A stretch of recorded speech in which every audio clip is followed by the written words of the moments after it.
ونعوذ بالله من شرور أنفسنا ومن سيئات أعمالنا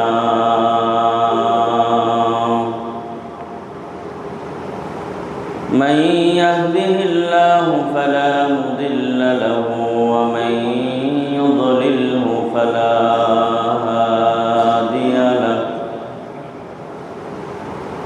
ونشهد أن سيدنا وسندنا وطبيبنا وطبيب قلوبنا ومولانا محمدا عبده ورسوله قال الله تبارك وتعالى في كلامه المجيد والفرقان الحميد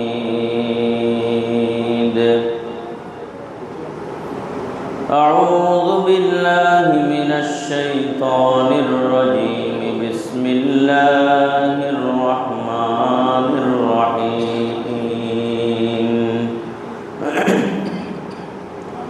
يا أيها الذين آمنوا اتقوا الله وقولوا قولا سديدا يصلح لكم أعمالكم ويغفر لكم ذنوبكم ومن يطع الله ورسوله فقد فاز فوزا عظيما إنا عرضنا الأمانة على السماوات والأرض والجبال فأبين أن يحملنها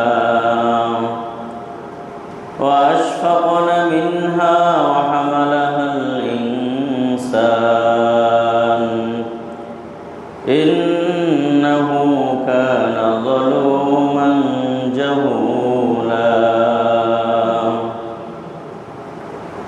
وقد قال رسول الله صلى الله عليه وسلم من أحب لقاء الله أحب الله لقاءه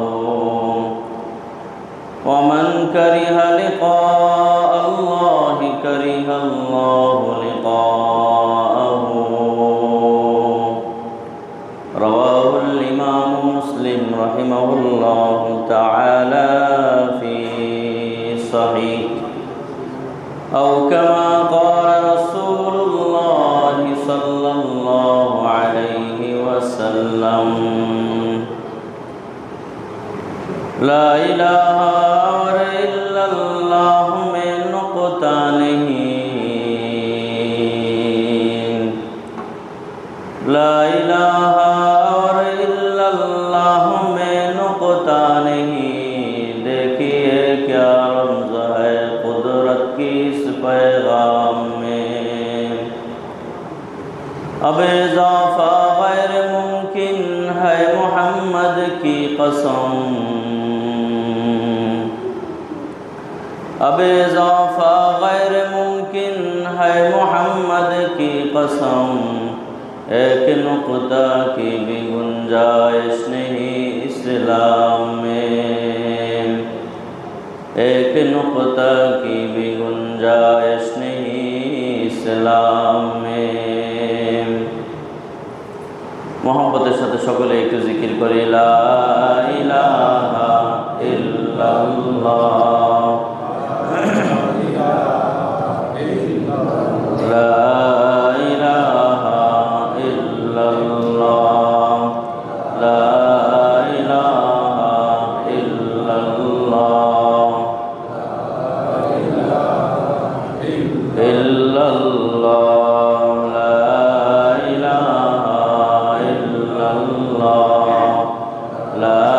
إله إلا الله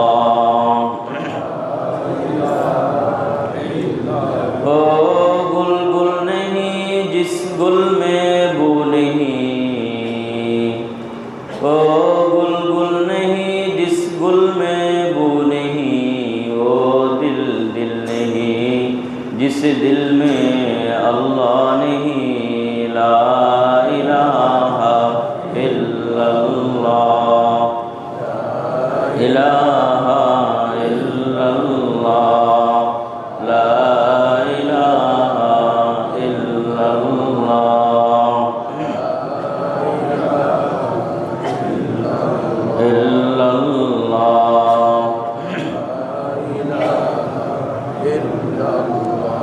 कीमत हर चीज रादानिक चीज कीमत खुद रानदानी अहमकीस्त ला इलाहा इल्लल्लाह ला इलाहा इल्लल्लाह ला इलाहा इल्लल्लाह ला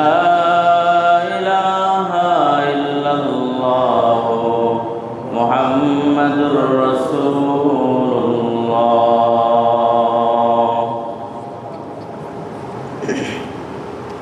মহান আল্লাহ জাল্লা শানুহু আম্মা নওয়ালুহু এর আজিম শান দরবারে শুকর আদায় করছি যে রব্বে করিম আমাদেরকে বড়ই ভালোবেসে মহব্বত করে ঈদ উল ফিতরের আনন্দ উদযাপন করার পরবর্তী জুমায় আগে ভাগে আমাদেরকে আসবার বসবার তৌফিক দান করেছেন। সেই সাথে কিছু কথা বলা এবং শোনার মন মানসিকতা নিয়ে আমাদের অনেক মায়ের অনেক সন্তানকে এখানে একত্রিত হওয়ার তৌফিক এনায়েত করেছেন। এজন্য সবাই মন খুলে বুক ভরে এই আকাশ এবং বাতাসকে মুখরিত করে তুলে এক কণ্ঠে উচ্চ স্বরে সমস্বরে সকলেই বলি আলহামদুলিল্লাহ। প্রিয় ভাইয়েরা, রব্বে করিম আমাদেরকে এই পর্যন্ত হায়াত দিলেন। রমাদানুল মুবারক আমরা পেলাম, রমজানের নির্ধারিত আমলগুলো করলাম, ঈদও অত্যন্ত আনন্দের সাথে উদযাপন করলাম এবং এই পর্যন্ত এই আজকের জুমা পর্যন্ত যিনি আমাদেরকে হায়াত দিলেন তার দরবারে শুকরিয়া আদায় করার দরকার আছে না নাই? আমার ভাইয়েরা, বন্ধুরা, রমাদানুল মুবারকের গুরুত্বপূর্ণ উল্লেখযোগ্য কিছু আমল ছিল যে আমলগুলো সারা বছর ছিল না। রমাদানুল মুবারকে কিছু আমল আমরা এমন করেছি যে আমলগুলো বাকি 11 মাস সচরাচর সাধারণত আমরা পালন করি না। যেমন তারাবির নামাজ, সাহরি খাওয়া, ইফতার করা, এগুলো রমজানের সাথে পার্সোনাল বৈশিষ্ট্য ও মণ্ডিত কিছু আমল যেগুলো রমজানে আমরা করেছি। এর পাশাপাশি কিছু আমল যেগুলো আমরা দৈনন্দিন করি, 5 ওয়াক্ত নামাজ, তাহাজ্জুদের নামাজ মাঝে মাঝে আমরা পড়ার চেষ্টা করি। রমজানে আলহামদুলিল্লাহ আমরা প্রতিদিন পড়ার চেষ্টা করেছি। সব কিছু মিলিয়ে রমজানের পার্সোনাল আমল, রমজানের বাহিরের আমল, আবার নতুন করে রমাদানে কোরআন তেলাওয়াত ইত্যাদি আমরা একটু বেশি করেছি। এখন রমজানের পরে আমাদের জন্য সেই বড় শিক্ষাটা রয়ে গেছে, সেটা হলো আমরা রমজান কেন্দ্রিক আমলকারী না হয়ে 12 মাসেই আমল করার প্রতি যত্নবান হব। রমজানে যা করেছি, রমজানের পরে যেগুলো এখন করা সম্ভব সেগুলো এখন করব। যথাসাধ্য চেষ্টা করব আমলগুলোকে ধরে রাখার জন্য। ব্যবসায়ী যেমন ব্যবসায় লাভবান হলে কোন পদ্ধতিতে লাভবান হলো এটাকে সে যেমন খেয়াল করে, এটাকে যেমন সবচেয়ে বেশি গুরুত্ব দেয়, আমিও রমাদান মাসে ইবাদত করে একটু লাভবান হলাম, ওই ইবাদতের ধারাবাহিকতাটা এখনও ধরে রাখা।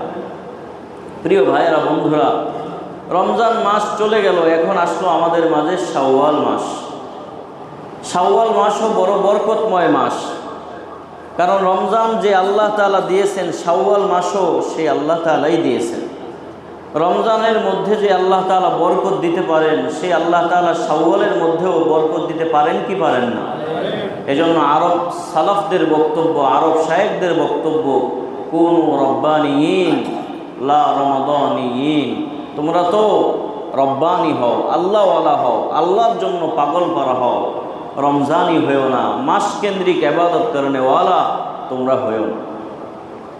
এজন্য ভাইয়েরা, শাওয়াল মাসে আমি প্রত্যেকটা সকাল, প্রত্যেকটা সন্ধ্যা, দুপুর, রাত্র আমি সকালে উঠেই প্রিপারেশন নিব আমি আজকে সারাদিন কি করব, সারাদিন আমার কি করতে হবে, আমার সময়টা কিভাবে কাটবে, সকাল থেকে সন্ধ্যা, সন্ধ্যা থেকে সকাল, 24টা ঘন্টা আমি একজন মুমিন হিসেবে কিভাবে কাটাবো সেটার প্রিপারেশন, সেটার সিদ্ধান্ত সকাল থেকেই নেওয়ার চেষ্টা করা। দোস্ত, মানুষের জীবন যখন রুটিন মোয়াফেক হয়, রুটিন অনুযায়ী কেউ যদি তার জীবনকে চালায়, সে কোনোদিন ঠকে না, সে কোনোদিন আফসোস করে না, তার জীবন হয় সুখময়, আনন্দময়। রিসালাতুল মুস্তারশিদিনের মধ্যে শেখ আবু আবদুল্লাহ আল হারিস আল মুহাসিবি রহিমাহুল্লাহ উনি এনেছেন যে কানা বিল কুফাতি সালাসা মিনাল আইম্মা, যে কুফার মধ্যে 3জন বড় বড় ইমাম ছিলেন। লাউ কিলা লি আহাদিহিম আন্নাকা তামুতু গাদান, যদি তাদেরকে বলা হতো আগামীকালকে আপনি মারা যাবেন, তাদের 3জনের কোনো একজনকে যদি বলা হতো আগামীকালকে আপনি মারা যাবেন, তাহলে লা ইস্তাতিউ আন ইয়াজিদা ফি আমালিহিম শাইআ। এই আজকে যেমন এই 3জনের কোনো একজনকে বললাম আগামীকালকে আপনি মারা যাবেন, তাহলে আজকের আগে, গতকাল, তার আগের দিন যে আমল সে করেছে, আগামীকালকে মৃত্যুর খবর শোনার পর তার আমল একটুও বাড়বে না, বরং তার আমলের পূর্ববর্তী ধারাবাহিকতা এটা ঠিক থাকবে। সুবহানাল্লাহ। এজন্য এটা কেন?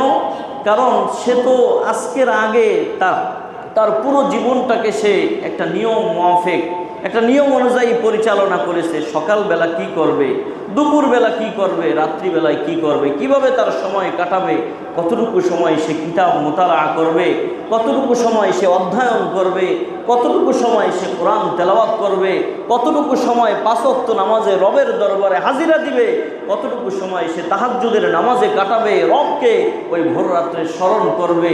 এটা যখন একজন মুমিনের 24 ঘন্টা রুটিন অনুযায়ী হয়ে যায়, তখন মৃত্যুর সংবাদ শোনার পরে নতুন করে তার আর কিছুই করার প্রয়োজন নাই। আগে যা ছিল, সামনের ইবাদতের এই কাঠামো এটা পরিপূর্ণ ঠিক থাকবে। ওনাদের নামও আনা হয়েছে আবু হাইয়ান, ইয়াহিয়া ইবনে সাঈদ আল আনসারি, মুহাম্মদ ইবনে সুকা, আমর ইবনে কায়েস আল মুলাই রহিমাহুমুল্লাহ। এই 3জন এমন মানুষ ছিলেন। দোস্ত, এজন্য রমজান থেকে একটা শিক্ষা নিতে পারি। রমজানে যেমন আমি আমার আমলগুলো রুটিন মোয়াফেক করার চেষ্টা করেছি, আমি একটা রুটিন করে বাকি 11 মাসের জন্য প্রয়োজনে আমার বিছানায় মাথার কাছে রেখে দিব যে এইটা আমি এই কাজ করব। দুনিয়ার জন্য কিছু সময় সিলেক্ট করেন, কামাই রোজগারের জন্য কিছু সময় নির্বাচন করেন। দোস্ত, ব্যবসা বাণিজ্যের জন্য কিছু সময় দেন। আপনার ফ্যাক্টরি আছে, সেখানে বসবেন, সেখানে বসার জন্য ওই রুটিনের মধ্যে কিছু সময় দেন। দোস্ত, এইভাবে যদি রুটিন অনুযায়ী আমি আমার জীবনকে চালাতে পারি, তাহলে রমজান আসলে আমাদেরকে নতুন করে চিন্তা করতে হবে না, বরং পুরো 11টা মাসকে আমি রমজান বানিয়ে ফেলতে পারব। দোস্ত, এজন্য শাওয়াল মাস বড় বরকতময় মাস। কারণ আশহুরে হারাম যেই 4 মাস, সম্মানিত যেই 4 মাস, আল হাজ্জু আশহুরুম মালুমাত, এই নির্ধারিত যেই 4 মাসকে আল্লাহ তাআলা দামি বানিয়েছেন, তার মধ্যে একটা শাওয়াল মাসও, তার মধ্যে শাওয়াল মাসও দামি। এজন্য শাওয়াল মাসে আল্লাহ তাআলা 6টা রোজা দিয়ে দিয়েছেন। এই 6 রোজার কদর করো, এই 6 রোজা রাখো। আলহামদুলিল্লাহ, অনেকেই ইতিমধ্যেই 6টা পুরা করেছে, অনেকেই 5টা পুরা করেছে, শুরু করে দিয়েছে অনেকেই। এজন্য আমরা যারা এখনো পর্যন্ত শুরু করতে পারি নাই, রমজানের ধারাবাহিকতা ঠিক রাখতে গেলে এখনই যদি আমরা এই 6 রোজা রেখে ফেলি, তাহলে আমাদের দ্বারা সম্ভব হবে, বেশি কষ্ট করতে হবে না। তাহলে পুরো 1 বছর ইবাদতের রোজা রাখার সওয়াব পেয়ে যাব। আমার ভাইয়ের, আমার বন্ধুরা, যাই হোক, রমজানে আমরা যেই কাজগুলো করেছিলাম, তার মধ্যে রমজান আমাদেরকে যেই বার্তা দিয়েছে সেটা হলো তাকওয়ার বার্তা। কিসের বার্তা? তাকওয়ার বার্তা। এই তাকওয়া শব্দটা বিভিন্ন সময়ে আমরা আলেমদের জবানে শুনি। তাকওয়া, তাকওয়া, আসলে তাকওয়াটা কি? তাকওয়াটা আজকে বুঝাবো আপনাদেরকে ইনশাআল্লাহ। তাকওয়াটা বুঝলেই আমি ইসলামী শরীয়তের মূল একটা বিষয় বুঝে গেলাম। দোস্ত, এক দেশে বন্যায় কিছু একটা জিনিস ভেসে আসছে। এখন এটা যে কি জিনিস এলাকার কেউ চিনে না, কেউ এটার পরিচয় জানে না। সবাই টেনশনে পড়ে গেছে যে এটা কি বিপদ, আপদ, বালা না মুসিবত না রোগ ব্যাধি, আসলেই কি এটা কেউ চিনতেছে না। আসলে জিনিসটা ছিল আমাদের গ্রাম বাংলায় কয় ঢেকি। কি বলে? ঢেকি। ঢেকি চিনেন তো আপনারা? মা বোনেরা এটা দিয়া এটার নিচে চাউল রাইখা ও চাউলকে একবারে ফিনিশিং দিয়ে নরম করে এটা দিয়ে বিভিন্ন রকমের পিঠা বানাইতো। এই ঢেঁকি এখন দেখা যায় না, পাওয়া যায় না, যেহেতু মেশিন আসছে। এই ঢেঁকি আমাদের মা বোনেরা, আমাদের মায়েরা, দাদারা, দাদিরা এরা ভালো চিনবে। দোস্ত যাই হোক, তো এই ঢেঁকি ভেসে আসছে, এখন সব টেনশনে পড়ে গেছে, আসলে এইটা কি, এটা তো আমরা চিনতেছি না। এখন সবাই পরামর্শ করে গ্রামের সবচেয়ে জ্ঞানী একজন মানুষকে নির্বাচন করলো, বলল আপনি চলেন দেখেন আসলে জিনিসটা কি। ওই লোকটা আসলো, এসে দেখলো, দেখার পর প্রথমে একটু হাসলো, হাসার পরে আবার একটু কাঁদলো। প্রথমে হাসছে, পরে কাঁদছে। এখন গ্রামের মানুষ কয় যে বিপদ তো আরও বাড়লো, হাসলোই বা কেন, কাঁদলোই বা কেন, কিছুই বুঝতে পারলাম না। আসলেই কি এটা বিপদ সংকেত নাকি আমাদের জন্য কোনো সুখবর বয়ে আনছে, কিছুই বুঝতে পারতেছি না। জিজ্ঞেস করা হলো, ভাই আপনি কাঁদলেন কেন, হাসলেন কেন? বলে প্রথমে হাসছি এই কারণে, একটা জিনিস ভেসে আসছে, তোমরা কেউ চিনতেছো না, এটা চিনার জন্য আমাকে ডেকে আনলা। আসলে আমি ভাবলাম যদি আমি এই পৃথিবীতে না থাকি তোমরা কেমনে চলবা? একটা জিনিস চিনার জন্য পুরো সমাজের সবাই ব্যর্থ হয়ে গেল, আমাকে ডেকে আনতে হলো, এজন্য আমি একটু হাসলাম। বলে তাহলে কাঁদলেন কেন? বলে কাঁদলাম এই কারণে, আসলে যে জিনিসটা কি এটা আমি নিজেও জানি না। তো বোঝার বিষয় হলো, যদি মানুষ জিনিস চিনে, বস্তু চিনে, তাহলে কঠিন জিনিসও সহজ, আর যদি না চিনে, না জানে, তাহলে সহজ জিনিসও কঠিন। এজন্য তাকওয়া, এটা শুধু শুনলাম, আজকে এটা বোঝানোর চেষ্টা করব ইনশাআল্লাহ। প্রিয় ভাইয়েরা, বন্ধুরা, হযরত ওমর ইবনুল খাত্তাব রাদিয়াল্লাহু তাআলা আনহু, আমিরুল মুমিনিন, হযরত উবাই ইবনে কাব রাদিয়াল্লাহু তাআলা আনহুকে জিজ্ঞেস করছেন যে তাকওয়া কি, তাকওয়াটা কি আসলে? তখন হযরত উবাই ইবনে কাব রাদিয়াল্লাহু তাআলা আনহু পাল্টা প্রশ্ন করছেন, বলে তুমি কি কখনো কাঁটাদার জঙ্গলে ঢুকেছো, প্রবেশ করেছো, ওই জঙ্গল দিয়ে হেঁটেছো? আমরাও অনেক সময় যদি কারো পরিচিতি জানার দরকার হয়, জিজ্ঞেস করি ভাই উনি কে? তখন আমি বলি যে ধুলাইপাড় যে রেস্টুরেন্টটা আছে, ওই রেস্টুরেন্টটা চিনো? এটা কেন জিজ্ঞেস করি? ব্যক্তির মান বাড়ানোর জন্য, ব্যক্তির পরিচয়টা ভিন্নভাবে দেওয়ার জন্য। তখন যদি বলে হ্যাঁ ধুলাইপাড়ের রেস্টুরেন্টটা তো চিনি, তখন বলে ওই রেস্টুরেন্টের মালিকই উনি, তাহলে সহজে চেনা যায়। তো হযরত ওমর রাদিয়াল্লাহু তাআলা আনহু জিজ্ঞেস করার পরে উবাই ইবনে কাব বলে যে তাকওয়া পরে বলি, তুমি আমাকে আগে বলো, জঙ্গলের কাঁটাদার জায়গা দিয়ে কখনো তুমি হেঁটেছো, গিয়েছো? ওমর রাদিয়াল্লাহু তাআলা আনহু বলে হ্যাঁ গিয়েছি। তখন বলে কিভাবে গিয়েছো? হযরত ওমর রাদিয়াল্লাহু তাআলা আনহু জবাব দিলেন যে কাঁটাদার জঙ্গল দিয়ে যখন আমি গিয়েছি, তখন দুটো কাজ করেছি। এক নম্বর, আমি অনেক দ্রুত সেই জঙ্গল দিয়ে হেঁটে বের হয়ে গেছি, আর দুই নম্বর হলো অত্যন্ত সতর্কতার সাথে নিজেকে নিগড়িয়ে নিয়ে, নিজেকে সংকুচিত করে, সীমাবদ্ধ করে আমি একবারে গুটিয়ে গিয়েছি, যাতে ডানের কাঁটা আমার জামা স্পর্শ না করে, বামের কাঁটা আমার জামাকে স্পর্শ না করে ছিঁড়ে না ফেলে দেয়, আবার কাঁটা যেন আমার শরীরে বিদ্ধ হয়ে আমাকে রক্তাক্ত না করে। এজন্য আমি তাড়াতাড়ি গিয়েছি, আবার আমি একটু সংকুচিত হয়ে গিয়েছি। তাড়াতাড়ি যাওয়ার কারণ হলো, যেহেতু জঙ্গল, এখানে সাপ থাকতে পারে, বিচ্ছু থাকতে পারে, আমাকে কামড় দিতে পারে, আঘাত করতে পারে, রক্তাক্ত করে আমাকে মৃত্যুর দুয়ারে ঠেলে দিতে পারে। এজন্য আমি খুব দ্রুত গিয়েছি, আবার খুব সংকুচিত হয়ে গিয়েছি। তখন হযরত উবাই ইবনে কাব রাদিয়াল্লাহু তাআলা আনহু বললেন, এটাই তাকওয়া। মনে করো এই পুরো দুনিয়াটা একটা কাঁটাদার জঙ্গলের মতো, একটা কাঁটাদার জায়গার মতো। এই জঙ্গল দিয়ে অতিক্রম করে তোমাকে পরকাল জগতে যেতে হবে, আল্লাহর সান্নিধ্যে যেতে হবে, আল্লাহর কাছে যেতে হবে। এই দুনিয়াতে কাঁটা আর কাঁটা দিয়ে ভরা, ডানে কাঁটা বামে কাঁটা, তোমার চতুর্দিকে কাঁটা আর কাঁটা, এক একটা গুনাহ, এক একটা কাঁটা। শয়তান তোমার আল্লাহর কাছ পর্যন্ত যাওয়ার জন্য প্রতিবন্ধক, শয়তান একটা কাঁটা। নফসে আম্মারা, এটা একটা কাঁটা। এইভাবে যত রকমের গুনাহ আছে, এই গুনাহগুলো এক একটা কাঁটা। এই কাঁটাদার পুরো জঙ্গল পৃথিবীটাকে পাড়ি দিয়ে তোমাকে আল্লাহর সান্নিধ্যে যেতে হবে। এক নম্বর, সেই ক্ষেত্রে তোমার দ্রুততার সাথে যেতে হবে, আর দুই নম্বর অত্যন্ত সতর্কতার সাথে যেতে হবে, যাতে কোনো রকমের কোনো গুনাহ তোমাকে স্পর্শ করতে না পারে। এটার নামেই তাকওয়া। আল্লাহু আকবার। এজন্য আমার ভাইয়েরা, এই তাকওয়ার সিফাত, এটা মুমিনকে সাজায়। ফাইন্নাহা তুযাইয়িনু আমরাকা কুল্লা, তোমার পুরো জীবনটাকে সাজাবে এই তাকওয়া, জীবনটাকে সন্নিবেশিত করবে, জীবনটাকে সুবিন্যস্ত করে দিবে এই তাকওয়া। তাকওয়া বলবে তুমি এই কাজটা করো, তাকওয়া বলবে তুমি ওই কাজটা করো না, তাকওয়া বলবে তুমি এটা খাও, এটা খাওয়ার জন্য রব আদেশ দিয়েছেন, এটা জায়েজ আল্লাহ করেছেন, তুমি এটা খাও, এটা খেও না। তাকওয়া তোমাকে শেখাবে, জানবে, জানাবে।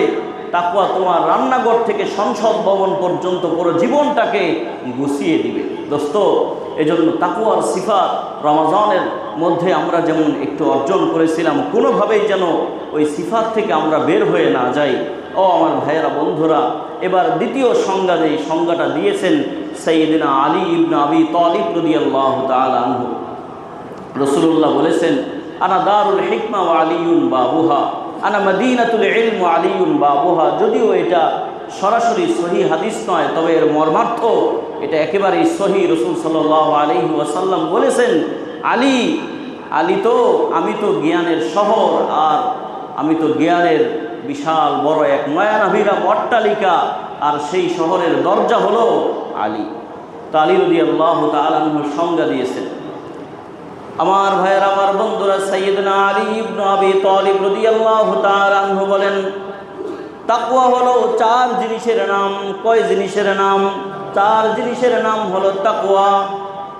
এক নম্বর হলো আল খাউফু মিনাল জালিল, আল্লাহ তাআলাকে ভয় করা। পৃথিবীর আর কোনো মানুষকে ভয় করেন আর না করেন, আল্লাহকে ভয় করা। আল্লাহর ভয় যদি কোনো মুমিন বান্দার মধ্যে থাকে, মুমিন বান্দার মধ্যে যদি সদা সর্বদা আল্লাহর ভয় কাজ করে, তাহলে ওই মুমিন বান্দা কোনোদিন কোনো গুনাহ করতে পারে না, তার দ্বারা গুনাহ হবে না। আর যাই হোক আর না হোক, গুনাহ না হলেই একজন মুমিন বান্দা সফল বান্দা, কামিয়াব বান্দা, ওর জীবন সাকসেস, সে ধন্য জীবনময় এক মানুষের অধিকারী। ও আমার ভাইয়ের, আমার বন্ধুরা, এজন্য তাকওয়ার প্রথম সিফাত আপনার আমার মধ্যে আনতে হবে, সেটা হলো আল খাউফু মিনাল জালিল, আল্লাহকে ভয় করা। আকবর এলাহাবাদী রহমতুল্লাহ আলাইহি বলেছেন, তুম শৌক সে কলেজ মে পড়ো, পার্ক মে ফলো, তুম চাহে গুবারে মে ওড়ো, চরফ মে ঝোলো, ফির এক সুকুন বান্দায়ে আজিজ কি রহে याद, तुम अल्लाह को और अपनी हकीकत को न भूलो। আকবর এলাহাবাদী রহমতুল্লাহ আলাইহি বলেন, তোমাকে পড়তে মনে চায়, যাও তুমি অক্সফোর্ডে যাও, পৃথিবীর নামি দামি বিশ্ববিদ্যালয়ে পড়াশোনা করো, জেনারেল লাইনে পড়াশোনা করো, কোনো আফসোস নাই। তুমি যেথায় যাও, স্বচ্ছ্বাসে আকাশে যাও, বাতাসে ঘুরো, যেথায় মনে চায় সেথায় যাও। একটা কথা মনে রাখবা, যে তোমার কিন্তু একজন স্রষ্টা আছে, তোমার কিন্তু একজন মালিক আছে, তোমাকে রক্ষণাবেক্ষণ করছেন, তোমাকে দেখছেন, তোমাকে নিগরানি করছেন, নজরদারি করছেন। তোমার বাবার ছায়া যেমন তোমার উপরে থাকলে তুমি যেমন বাবার সামনে কোনো গুনাহ করতে পারো না, অপরাধ করতে পারো না, বাবার প্রতি শ্রদ্ধা কিংবা সম্মানে অথবা ভয়ে, ঠিক তেমনিভাবে বাবা কিন্তু আড়ালে যায়, আবডালে যায়, বাবা কিন্তু আশপাশে যায়, তোমার চোখের অন্তরালে চলে যায়। তবে একটা কথা মনে রাখবা, তোমার মাবুদ, তোমার স্রষ্টা, তোমার পালনকর্তা, তোমার সৃষ্টিকর্তা আল্লাহ কিন্তু কোথাও যান না। তোমাকে 24 ঘন্টা যিনি দেখেন তিনি কে? এই জন্য দোস্ত, ওই আল্লাহর ভয় অন্তরের মধ্যে রাখা। ইতিহাসের কিতাবে পরিষ্কার পাওয়া যায়, উমর রাদিয়াল্লাহু তাআলা আনহুর মতো একজন দুর্দণ্ড প্রতাপশালী শাসক, প্রভাবশালী শাসক, তিনি রাত্রিবেলা বের হতেন। রাত্রিবেলা বের হতেন তার প্রজাদের খোঁজখবর নেওয়ার জন্য। এখন তো আমাদের দেশের দায়িত্বশীলরা রাত্রিতে জীবনেও বের হয় না, ভয় থাকে কি না কি হয়। দিনের বেলা বের হয়, সেটাও প্রতিদিন নয়, মাসে একবার দুইবার তারা বের হয়। দোস্ত, যেহেতু তাদের নজরদারি, খবরদারি এটা অনেক কম, এজন্য অনিয়ম, দুর্নীতি, চাঁদাবাজি, সন্ত্রাসী এগুলো পরিমাণে অনেক বেড়ে গেছে, সমাজে এগুলো অনেক বেশি পরিমাণে হচ্ছে। দেখেন, সরকারি ডাক্তারখানাগুলোতে ডাক্তারদের আসার কথা 9টায়, আসে 12টায়, 1টায়, মানে যেমন মনে চায় তেমন জীবন। সব জায়গায় নাও হতে পারে, কোথাও কোথাও এরকম হয়।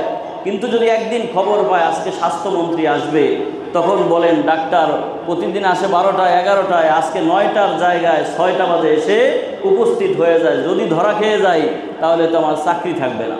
দোস্ত, তো হযরত ওমর রাদিয়াল্লাহু তাআলা আনহু রাত্রিবেলায় বের হয়েছেন। বের হয়ে তিনি কুঁড়ে ঘরের সামনে গিয়ে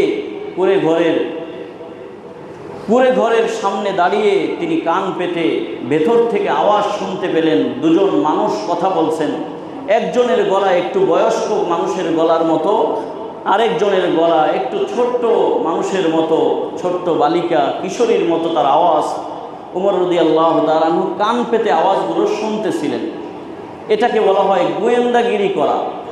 এটা কিন্তু আমরা করতে পারবো না, আমাদের জন্য এটা ঠিক না, এটা জায়েজ নাই। কোরআনে কারীমের মধ্যে নিষেধ আছে, লা তাজাসসু, তোমরা আরেকজনের কথা গোপনে গিয়ে শুনবা না, এটা আমাদের জন্য ঠিক নয়। তবে হযরত ওমর রাদিয়াল্লাহু তাআলা আনহু যেহেতু রাষ্ট্রের শাসক ছিলেন, তার জন্য প্রজাদের খোঁজখবরে নেওয়া, এটা সকল পদ্ধতিতেই ন্যায় ইনসাফ বজায় রেখে এটা বৈধ আছে। তখন ওমর রাদিয়াল্লাহু তাআলা আনহু ভেতর থেকে তিনি আওয়াজগুলো শুনতেছিলেন, উপলব্ধি করতেছিলেন। যাই হোক, তখন শুনতে পেলেন মা তার মেয়েকে বলছে, আজকে দুধ কেমন পেয়েছো, আজকে দুধ দহন করে কতটুকু দুধ হয়েছে। তখন মেয়ে জবাব দিল যে মা, আজকে দুধের পরিমাণ অনেক কম। তখন মা বলে যে তাহলে এক কাজ করো, এই দুধের মধ্যে একটু পানি মিশাও, দুধের মধ্যে একটু পানি মিশাও। তখন মেয়ে জবাব দেয়, মা, যদি দুধের মধ্যে পানি মিশাই, আপনি কি জানেন না আমাদের শাসক, আমাদের গভর্নমেন্ট তো নিষেধ করেছেন দুধের মধ্যে পানি মিশাতে। ওমর রাদিয়াল্লাহু তাআলা আনহু আমিরুল মুমিনিন, খলিফাতুল মুসলিমিন, তিনি তো বারণ করেছেন। যদি এই খবরটা তিনি পান, তিনি জানতে পারেন, আমাদেরকে শাস্তির কাঠগড়ায় দাঁড় করাবেন। তখন মা বলে, আরে এই সময় কি আর আমিরুল মুমিনিন এসে আমাদের বাড়ির সামনে দাঁড়ায় আছে নাকি? সে কি শুনতেছে নাকি? সে তো পুরো দেশের খোঁজখবর রাখে, আমাদের এই কুঁড়ে ঘরের সামনে এসে দাঁড়াবে, তার কি আর কোনো কাজ নাই? সে এখানে নাই, তুমি নির্বিঘ্নে পানি দিতে পারো।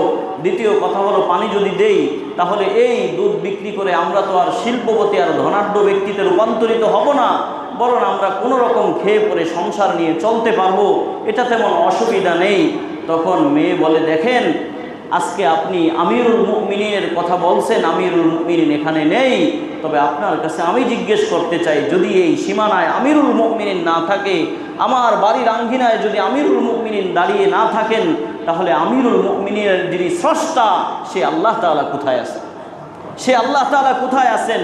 তিনি তো আমাদেরকে দেখছেন, তিনি তো আমরা যা করি সেগুলো দেখবেন। পরকালে সে আল্লাহর কাছে আমরা কি জবাব দেব? দোস্ত, এই কথাগুলো যখন বাহির থেকে সাইয়েদনা হযরত ওমর ইবনুল খাত্তাব রাদিয়াল্লাহু তাআলা আনহু শুনলেন, তার কলিজার মধ্যে মোচড় দিয়ে উঠছে। এই কুঁড়ে ঘরে কি বাস করতেছে? এটা তো মেয়ে নয়, এটা তো স্বর্ণের টুকরা। দোস্ত, বাড়িতে দৌড়ে গিয়ে এবার ওমর রাদিয়াল্লাহু তাআলা আনহু তিনি তার বিবিকে ডেকে বললেন, ও আমার প্রিয়তমা, তুমি তো তোমার ছেলের জন্য পাত্রী খুঁজতেছিলা, আমি তো আজকে একজন মহান পাত্রীর সন্ধান পেয়ে গেছি। তখন বলে, এতদিন খুঁজলেন, পাইলেন না, আজকে কোথায় থেকে পেলেন? কি তার পরিচয়? ওমর রাদিয়াল্লাহু তাআলা আনহু বললেন, পরিচয় দেওয়ার মতো তার তেমন কিছু নাই। নামটা বললেও হয়তো চিনবা না, এলাকার কথা বললেও ভালোভাবে চিনবা না, ঘরেও তেমন কিছু নাই, কুঁড়ে ঘরে বাস করে। যেই ঘরের উপরে বৃষ্টি নামলে উপর দিয়ে পানি নিচে পড়ে, টিমটিম বৃষ্টির পানি ওই ঘরের মধ্যে প্রবেশ করে, আবার তার চুলায়ও পানি জ্বলে না, ওই চুলায়ও গরম পানির ব্যবস্থা হয় না, এমন এক ঘরের মধ্য থেকে আমি একজন মেয়েকে বাছাই করেছি। হযরত ওমর রাদিয়াল্লাহু তাআলা আনহুর স্ত্রী তিনি বললেন, তাহলে ওই মেয়ের একটু পরিচয় দেন। তখন পরিচয় দেওয়ার পর এবার ঘটককে বলা হলো, যান, ওই মেয়ের প্রস্তাব আমার পক্ষ থেকে প্রস্তাব দিয়ে দেন, তবে আমার পরিচয়টাকে একটু গোপন রাখবেন, আমার পরিচয়টাকে একটু গোপন রাখবেন। আমি যে আমিরুল মুমিনিন এটা তার সামনে বলবেন না, আমি যে খলিফাতুল মুমিনিন এটা তার সামনে প্রকাশ করবেন না, বলবেন খাত্তাবের বেটা ওমর তার সন্তানের জন্য আপনার মেয়ের বিবাহের প্রস্তাব দিয়েছে, আপনি এটাকে গ্রহণ করবেন কিনা। ঘটক গিয়ে যখন প্রস্তাব দিল, তখন মা বলে, কে আমার মেয়েকে, এই জীর্ণ শীর্ণ ঘরে বসবাসকারী মেয়ে, আমার মেয়েকে বিবাহের জন্য কে প্রস্তাব দিল? কার বাড়ি থেকে এই প্রস্তাবনা আসলো? বলা হলো যে খাত্তাবের বেটা ওমর প্রস্তাব দিয়েছে। বলে, সে কোথায় থেকে এসেছে?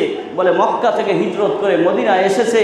বলে, মদিনায় মক্কা থেকে হিজরত করে আসছে এমন একজন ওমরের কথাই তো আমরা জানি, তিনি তো হলেন আমিরুল মুমিনিন ওমর ইবনুল খাত্তাব। অতএব একজন রাষ্ট্রের পরিচালক, এই বিশাল এরিয়ার পরিচালক, একজন দুর্দণ্ড প্রতাপশালী শাসক তার ছেলের জন্য আমার মেয়ের বিবাহের প্রস্তাব দিবে, এটা তো হতে পারে না।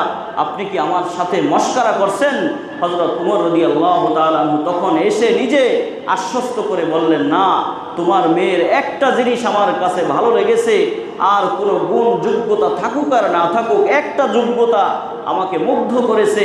ওই ঘরের মধ্যে খাবার দাবারের অনেক আইটেম না থাকতে পারে, ওই ঘরের মধ্যে স্বর্ণ গহনার কোনো খাজানা না থাকতে পারে, তবে একটা জিনিস আমাকে আজকে বিমুগ্ধ করেছে, সেটা হলো ওই মেয়ের কলিজার মধ্যে তাকওয়া আছে, ওই মেয়ের কলিজার মধ্যে আল্লাহর ভয় আছে, ওই মেয়ে আল্লাহকে ভয় পায়। ওই মেয়ের, এই ছোট্ট মেয়ের জবান থেকে বের হয়েছে, দুধে পানি মিশালে দুনিয়ার কেউ হয়তো দেখবে না, কিন্তু একজন দেখবেন, তিনি কে?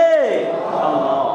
দোস্ত, এজন্য এই তাকওয়ার মূল কনসেপ্ট, এই তাকওয়ার মূল শিক্ষাটাই হলো আমি আমার মাবুদকে ভয় করব, আমি আমার স্রষ্টাকে ভয় করব, আমি আমার স্রষ্টার কথা মাথায় রাখবো। যেখানেই যাই, সূর্যের আলোতে যাই, দিনের আলোতে যাই, আর রাতের অন্ধকারে যাই, নীরবে নির্জনে নিবৃত্তে, আমি যখন যেথায় যাই, আমার মাথায় যদি একটা কথা থাকে যে আমার তো একজন স্রষ্টা আছে, তিনি তো আমাকে দেখছেন, আমার কথাগুলো শুনছেন, ইন্নাল্লাহ আলা কুল্লি শাইইন কাদির, আল্লাহ তাআলা সব জিনিসের উপরে সক্ষমতা রাখেন, ওই মালিকের কথা যদি কারো মাথায় থাকে, তাহলে কোনো মুসলমান যেমন গুনাহ করতে পারে না, কোনো মুমিন বান্দা তেমন গুনাহ করতে পারে না। মুমিন বান্দা কোনোদিন মিথ্যা কথা বলতে পারে না। আপনি মিথ্যা কথা বলছেন, কেউ দেখছে না, কেউ হয়তো পরিবেশ পরিস্থিতি বিবেচনা করছে না, কিন্তু সব কিছু দেখেন আল্লাহ। এজন্য আজকে তাকওয়ার শিক্ষা হলো আমি আমার মাবুদকে ভয় পাবো, আমি আমার মাবুদকে অনেক বেশি পরিমাণে মাথায় রাখবো, তাহলে আমার দ্বারা গুনাহ হবে না, আমার দ্বারা কোনো অপরাধ হবে না, অপকর্ম হবে না, নাফরমানি হবে না। দোস্ত, হযরত আলী রাদিয়াল্লাহু তাআলা এমন সংজ্ঞাই দিলেন তাকওয়ার, 4 জিনিসের নাম তাকওয়া। এটাই তো আজকে শেষ করা যাবে না দোস্ত। তাকওয়া 4 জিনিসের নাম। 1 নম্বর আল খাউফু মিনাল জালিল, আল্লাহ তাআলাকে ভয় করা, আল্লাহ তাআলাকে ভয় করা। ও ওমর রাদিয়াল্লাহু তাআলা আনহু এক চাটিয়াল ময়দানে বড় তৃষ্ণা লেগেছে, পিপাসার্ত। ওমর রাখালকে জিজ্ঞেস করলেন, ভাই রাখাল, আমাকে কি একটু দুধের ব্যবস্থা করে দেওয়া যায়? দুধ দোহন করে আমাকে একটু দেওয়া যায়? তখন ওই রাখাল বলে, দুধের ব্যবস্থা আমি আপনাকে করে কিভাবে দিব? এই বকরির মালিক তো আমি নই, আমি যদি মালিক হতাম আমি আপনাকে দিতাম। ওমর রাদিয়াল্লাহু তাআলা এবার পরীক্ষা করছেন, ভাই রাখাল, তুমি একটা কাজ করো, তুমি গরিবের সন্তান, তোমার তো অর্থ করি নাই, তোমার অর্থের দরকার, আর আমার পিপাসা নিবারণের দরকার। এক কাজ করো, তুমি একটা বকরি আমার কাছে বিক্রি করো, আমি বিক্রিত অর্থ তোমাকে দিয়ে দেই, তুমি একদিক থেকে অর্থের মালিক হইলা, আর আমি যখন এই খাসির মালিক হব ক্রয় করে, তখন এই বকরি দহন করে আমি দুধ পান করে আমার তৃষ্ণা নিবারণ করব। একদিক থেকে তোমারও লাভ হলো, আর একদিক থেকে আমারও লাভ হলো। আর যদি তোমার মালিক জিজ্ঞেস করে, তাহলে তুমি বলবা যে এতগুলো বকরির মধ্য থেকে একটা বকরি কোথায় গেছে ভালোভাবে বলতে পারি না, অথবা বলবা যে এই বকরি তো আপনার বাঘে খেয়ে ফেলছে। তুমি তোমার মালিককে বলবা, সে তো আর এখন এখানে এসে দেখতেছেন। তখন ওই রাখাল বলে, ফাইনাল্লাহ, তাহলে আল্লাহ কোথায়? আমার মালিক তো হয়তো বকরির সামনে নাই, আমার মালিক তো হয়তো এই এরিয়ার মধ্যে নাই, কিন্তু আমার মালিককে যিনি বানিয়েছেন, আমার মালিককে দেখার ক্ষমতা যিনি দিয়েছেন, আমার মালিককে সব কিছু পর্যবেক্ষণের যোগ্যতা যিনি দিয়েছেন, সে আল্লাহ কোথায়? ওমর রাদিয়াল্লাহু তাআলা বড় খুশি হয়ে গেলেন। আজকে আমার সমাজে একজন রাখালের মধ্যেও তাকওয়ার এই অবস্থা। দোস্ত, এই তাকওয়া যদি সমাজের রন্ধ্রে রন্ধ্রে, অলিতে গলিতে, এপার্শ্বে ওপার্শ্বে সব জায়গায় এই তাকওয়ার ধ্বনি যদি প্রতিধ্বনিত হয়, এই তাকওয়া যদি সমাজের সব জায়গায় ছড়িয়ে পড়ে, একজন ছোট্ট বালক থেকে শুরু করে সমাজের বৃদ্ধ পর্যন্ত সবার কলিজার মধ্যে যদি আল্লাহর ভয় চলে আসে, তাহলে সিসি ক্যামেরার দরকার হবে না, সিসি ক্যামেরা দরকার হবে না। আর তাকওয়া যদি না থাকে, 1000টা সিসি ক্যামেরা দিয়েও কোনোদিন অপরাধ নিয়ন্ত্রণ করা যাবে না, ঠিক কিনা বলে? এই সিসি ক্যামেরা দিয়ে আসলেই কোনো অপরাধ নিয়ন্ত্রিত হচ্ছে না। সমাজে চুরি বাড়তেছে, সন্ত্রাসী বাড়তেছে, চাঁদাবাজি বাড়তেছে, অন্যের সম্পদ লুণ্ঠন করা, এগুলো পত্রপত্রিকা আমরা আরও বেশি পরিমাণে দেখছি। দোস্ত, যদি এই তাকওয়া সবার মধ্যে চলে আসে, তাকওয়ার সিফাতটা যদি সবার ভেতরে ঢুকিয়ে দেওয়া যায়, তাহলে দেখবেন সমাজ পরিবর্তন হবে। এই সমাজে আর চুরি হবে না, সম্পদ নিয়ে কোনো চিন্তা করতে হবে না। আজকে রাস্তায় নিজের সম্পদ নিয়ে বের হলে ভয় লাগে যে আমার সম্পদ আমার হাতে কতক্ষণ থাকে। চোর বাটপাররা এমনভাবে সম্পদ টান দেয়, মনে হয় তার সম্পদ, তার ব্যক্তি মালিকানাধীন সম্পদ আমার হাত থেকে ছিনিয়ে নিয়ে যাচ্ছে, এমন একটা অবস্থা। এজন্য আসুন আজকে তাকওয়ার শিক্ষা গ্রহণ করি। বলতেছিলাম 1 নম্বর হলো আল খাউফু মিনাল জালিল, আল্লাহ তাআলাকে ভয় করা, এটা হলো মুত্তাকি বান্দার প্রথম বৈশিষ্ট্য। 2 নম্বর বৈশিষ্ট্য হলো ওয়াল কানাআতু ওয়াল আমাল বিত্তানজিল, 2 নম্বর বৈশিষ্ট্য হলো কোরআন অনুযায়ী আমল করা। কোরআনে যা আছে সেই অনুযায়ী আমল করা। কোরআন বলেছে আল্লাহর আনুগত্য করো, বাস আল্লাহর আনুগত্য করা। কোরআন বলেছে রসুলের আনুগত্য করো, রসুলের আনুগত্য করা। কোরআন বলেছে চুরি করা যাবে না, চুরি করা থেকে বিরত থাকা। কোরআন বলেছে অপচয় করা যাবে না, অপচয়কারী শয়তানের ভাই, কাজেই অপচয় করা থেকে বিরত থাকতে হবে। কোরআন বলেছে জুলুম করা এটা শিরকের অন্তর্ভুক্ত, জুলুম করা এটা বড় গুনাহ, অতএব এই গুনাহ থেকে বিরত থাকা। কোরআন বলেছে মা বাবাকে শ্রদ্ধা করা, মা বাবাকে কষ্ট না দেওয়া, বাস মা বাবাকে সম্মান করা। কোরআন এই 2 মলাটের মাঝখানে যা কিছু আছে, মা বাইনা দাফফাতাইন, কোরআনের সেই আলহামদু সূরা থেকে শুরু করে মিনাল জিন্নাতি ওয়ান নাস পর্যন্ত বিশ্ব মানবতার জন্য কোরআন যত মেসেজ দিয়েছে, কোরআন যত বিধানাবলীর আদেশ দিয়েছে, এই প্রত্যেকটা বিধানাবলী আমাদের সমাজে আমাদের প্রত্যেকটি মুসলমানকে রন্ধ্রে রন্ধ্রে বাস্তবায়ন করার চেষ্টা করা। এই জন্য হযরতে ফুযাইল ইবনে আয়াস রাহমাতুল্লাহ আলাইকে জিজ্ঞেস করা হয়েছিল যে আল্লাহ তাআলা বলেছেন উদউনি আস্তাজিব লাকুম, আল্লাহ বলছেন আমারে ডাকো আমি তোমাদের ডাকে সাড়া দিব, আমার কাছে চাও আমি তোমাদেরকে দিয়ে দিব, আমার কাছে দরখাস্ত করো আমি তোমাদের দরখাস্ত মঞ্জুর করব। তার মানে এক কথায় আল্লাহই বলেছেন দোয়া করলে আল্লাহ দোয়া কবুল করবেন। আমাদের ফামালানা নাদউ ফালা ইউস্তাজাবু লানা, কারণটা কি? আমরা তো দোয়া করি, আমাদের দোয়া তো কবুল হয় না, এর কারণ কি?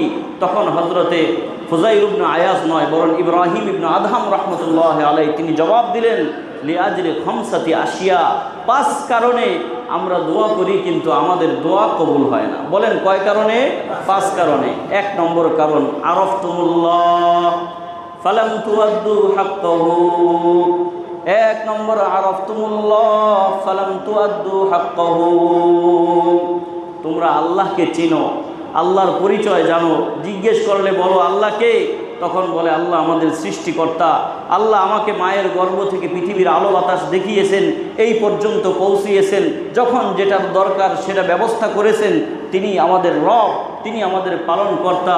কিন্তু এই কথা মুখে স্বীকার করো ফালাম তুআদ্দু হাক্কাহু, আল্লাহর যত হক আছে এই হকগুলো তোমরা আদায় করো না। 2 নম্বর তোমাদের যেই সমস্যার কারণে দোয়া কবুল হয় না সেটা হলো করাতুমুল কোরআন, তোমরা কোরআন পড়ো, কোরআন পড়ার চেষ্টা করো সাধ্য অনুযায়ী। আমরা কিন্তু সবাই কোরআন পড়ি কিন্তু ফালাম তা'মালু বিমা ফি, কোরআনের মধ্যে যা আছে ওই অনুযায়ী আমল করি না। ঠিক কিনা বলেন? কোরআনে যা আছে সেই অনুযায়ী আমাদের আমল হয় না, কোরআনে যা আছে সেই অনুযায়ী আমরা আমল করার চেষ্টা করি না। এই 2টো কারণ। 1 নম্বর কারণ আল্লাহকে চিনি, আল্লাহকে চিনি এটা মুখে বলি, আল্লাহর হক আদায় করি না। 2 কোরআন পড়ি কিন্তু কোরআনে যা আছে সেই অনুযায়ী আমরা চলার চেষ্টা করি না। আরও 3টা কারণ আছে, এটা আমার বিষয়বস্তুর সাথে সামঞ্জস্যশীল নয়, এজন্য বলছি না। যাই হোক আমার ভাইয়েরা, তাহলে বলতেছিলাম মুমিন মুত্তাকি বান্দার 2 নম্বর বৈশিষ্ট্য হলো ওয়াল আমাল বিত্তানজিল, কোরআন অনুযায়ী আমল করা। 3 নম্বর বৈশিষ্ট্য ওয়াল কানাআতু বিল কালিল, অল্পে তুষ্ট থাকা। বলেন কি থাকা?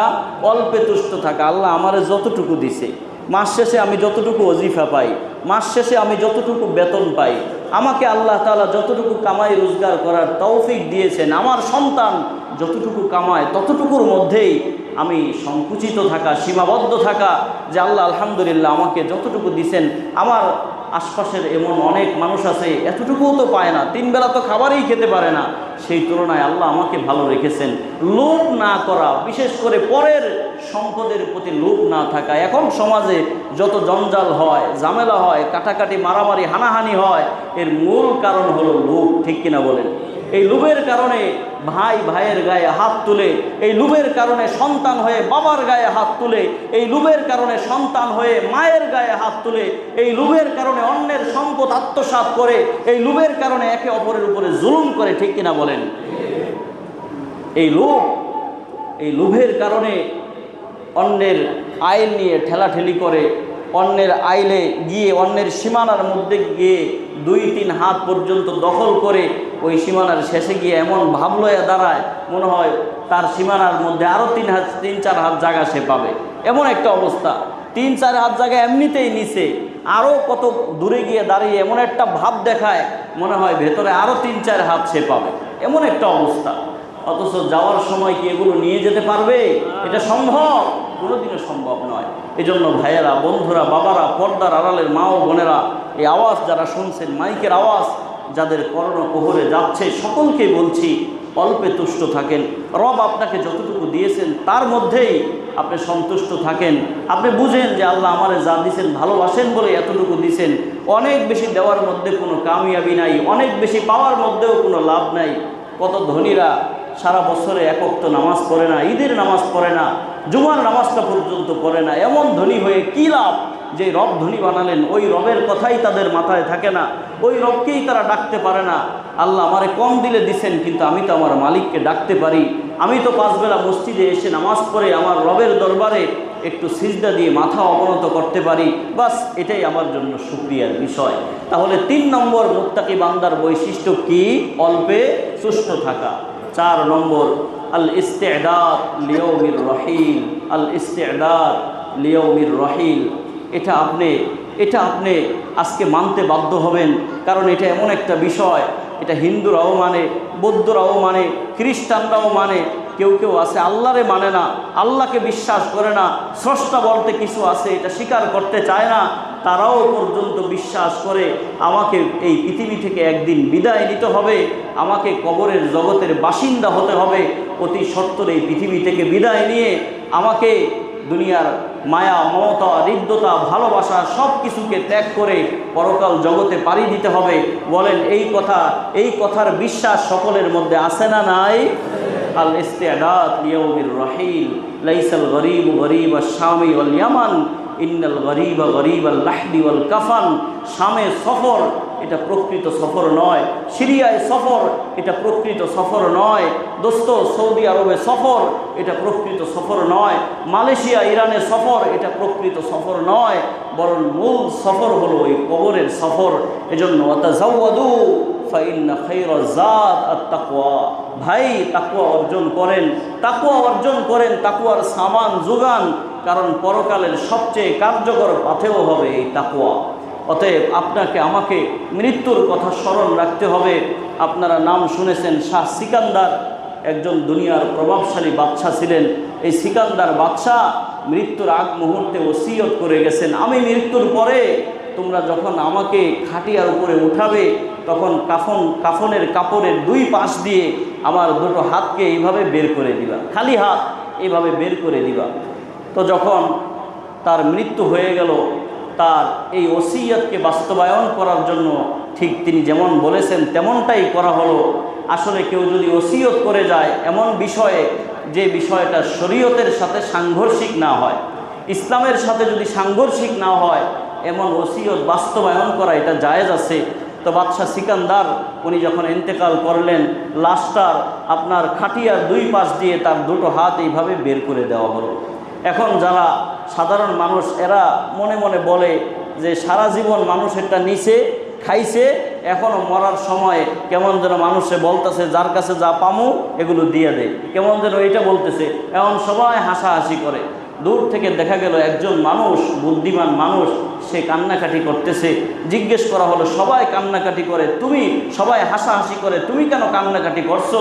তখন সে বলে, আমি তো ভিন্ন ব্যাখ্যা নিচ্ছি, যেটা আমি জানি আমি সেই ব্যাখ্যাটাই নিচ্ছি। বাদশাহ সিকান্দার তিনি তো এই কথাটাই বোঝাতে চাইছেন, দেখো আমার অর্থের কোনো অভাব ছিল না, আমার সহায় সম্বলের কোনো অভাব ছিল না, আমার তো স্বর্ণ গহনার কোনো টান ছিল না, কিন্তু আজকে মৃত্যুর পরে আমি কিভাবে কবরে যাচ্ছি, আমার ডান হাতও খালি, আমার বাম হাতও খালি, আমার 2 হাতে 1-2 পয়সা নাই, পুরো রিক্ত হস্তে, পুরো খালি হাতে আমি আমার মালিকের কাছে যাচ্ছি। দোস্ত, এখান থেকে শিক্ষা নেন।